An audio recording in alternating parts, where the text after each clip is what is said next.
আজি ভাবিলোঁ মাংস পোলাওকে খাম। তাৰ বাবে মাংসৰ বাবে কাটি ল'লোঁ পিঁয়াজ, জলকীয়া, আদা, নহৰু, দালচেনি, লং, ইলাচি এইবিলাক লৈ ল'লোঁ। কেৰাহীটোত অকণমান তেল দি দালচেনি, ৰঙা জলকীয়া, কেঁচা জলকীয়া পেলাই দিলোঁ। পিঁয়াজখিনি দি ভাজি ল'লোঁ। তাৰপিছত মাংসখিনি দি দিলোঁ। মাংসখিনি অলপ সময় সিজিব দি ঢাকনিখন দি দিলোঁ। অকণমান সিজিব মাংসখিনি কেৰাহীতে থৈ দিলোঁ। তাৰপাছত মাংসখিনি কাটি থোৱা বিলাহী, আদা, নহৰু আৰু কাটি থোৱা আলুখিনি দি দিলোঁ। লগতে হালধি গুড়ি এচামুচ আৰু মিট মছলা আৰু চিকেন মছলাখিনি দি দিলোঁ।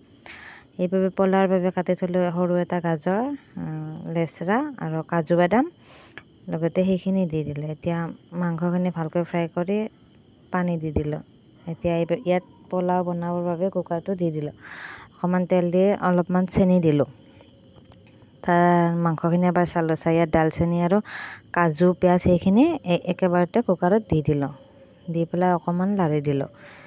এতিয়া তাত থোৱা গাজৰ, লেচৰাখিনি ফ্ৰাই কৰি ল'লোঁ। সেইখিনি অকণমান লাৰি পেলাই অকণমান নিমখ দি দিলোঁ।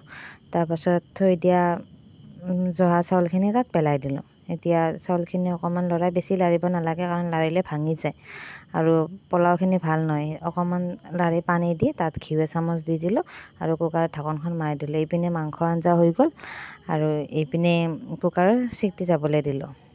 তাৰপিছত মোৰ পোলাও ৰেডি। এয়া পোলাও আৰু এয়া মাংস। ভিডিঅ'টো কেনেকৈ